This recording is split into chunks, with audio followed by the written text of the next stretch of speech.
بسم اللہ الرحمن الرحیم۔ السلام علیکم ورحمۃ اللہ وبرکاتہ۔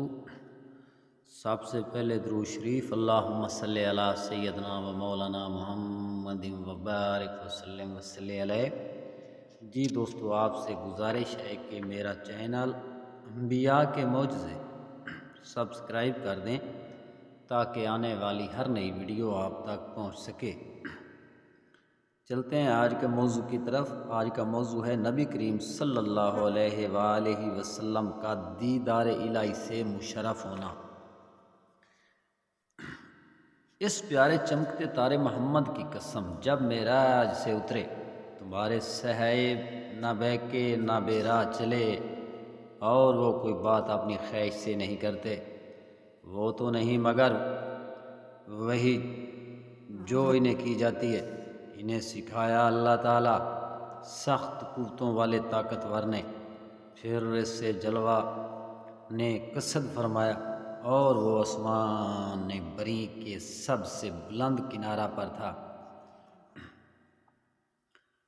پھر وہ جلوہ نزدیک ہوا، پھر خواب اترا آیا تو اس جلوے اور اس محبوب میں 2 ہاتھ کا فاصلہ رہا، بلکہ اس سے بھی کم۔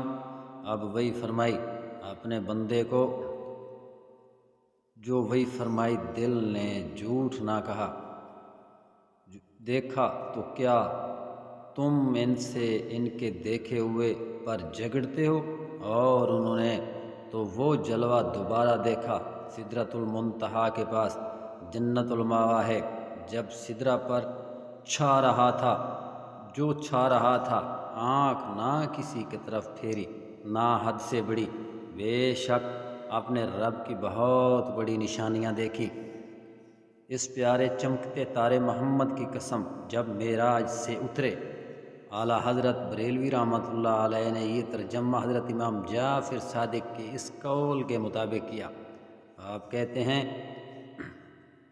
النجم سے مراد نبی کریم صلی اللہ علیہ وسلم ہیں، اور ہوا سے مراد آپ کا معراج کی رات آسمانوں سے اترنا ہے۔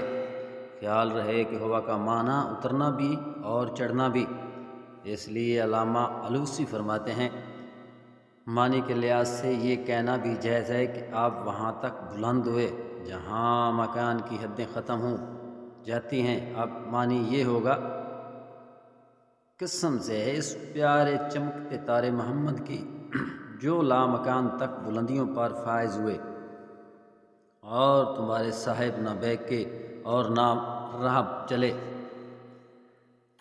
قریش کو خطاب فرمایا اور حضور کو ان کے صاحب کہا، کیونکہ وہ آپ کی شریعت کی تمام مواعظ سے باخبر تھے، اور یہ جانتے تھے کہ آپ ہر قسم کی برائی سے کامل طور پر اجتناب کرتے ہیں، اور رشد و ہدایت کا اعلیٰ درجہ آپ کو حاصل ہے۔ نبی کریم صلی اللہ علیہ وآلہ وسلم نے اپنی زندگی کا طویل حصہ ان میں گزارا تھا، اس لیے وہ آپ کے حالات سے مکمل طور پر باخبر تھے۔ وہ کوئی بات اپنی خواہش سے نہیں کرتے، ہاں مگر وہی جو آپ کی طرف وحی کی جاتی ہے۔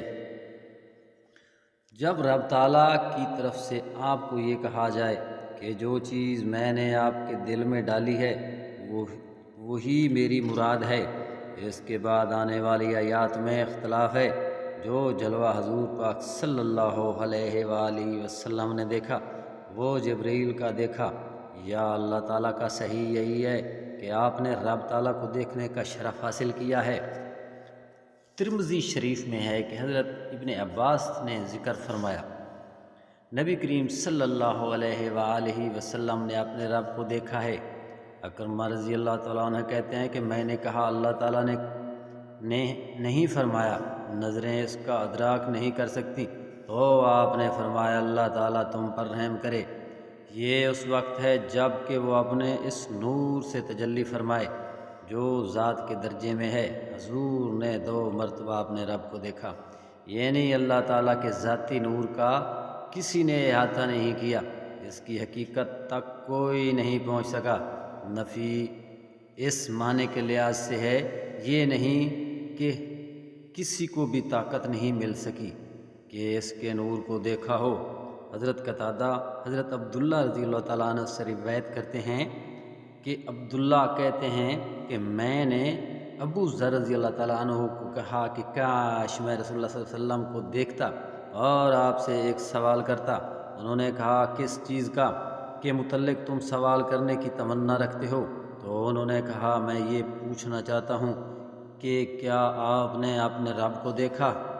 تو حضرت ابو ذر نے کہا ہاں میں نے سوال کیا تھا، تو حضور صلی اللہ علیہ وآلہ وسلم نے فرمایا میں نے نور کو دیکھا ہے۔ اور دوسری روایت میں حضرت ابو ذر رضی اللہ تعالیٰ عنہ سے مروی ہے کہ میں نے رسول اللہ صلی اللہ علیہ وآلہ وسلم سے سوال کیا کہ آپ نے اپنے رب کو دیکھا ہے؟ تو آپ نے فرمایا ہاں وہ ذات نورانی ہے، میں نے اس کو دیکھا ہے۔ بے شک محمد صلی اللہ علیہ وآلہ وسلم نے اپنے رب کو 2 مرتبہ دیکھا ہے، ایک مرتبہ دل کی آنکھوں سے اور دوسری مرتبہ اپنی آنکھوں سے۔ سبحان اللہ سبحان اللہ۔ علامہ علوسی رحمۃ اللہ علیہ اپنے مختار بیان کرتے ہیں میں کہتا ہوں کہ حضور پاک صلی اللہ علیہ وآلہ وسلم نے اپنے رب کو دیکھا ہے کہ آپ کو رب کا قرب خاص حاصل ہوا ہے، جیسا بھی مناسب تھا، یعنی اس قرب و روایت کی کیفیت بیان نہیں ہو سکتی، البتہ تسلیم کرنا بہت ضروری ہے۔ سبحان اللہ سبحان اللہ۔ دوستو ویڈیو پسند آئے تو کمنٹس میں اپنی رائے بھی دینا اور چینل سبسکرائب کر دینا اور ویڈیو دوستوں کو شیئر کر دینا۔ اللہ تعالیٰ آپ سب کو سلامت رکھے، آمین ثم آمین، جزاک اللہ۔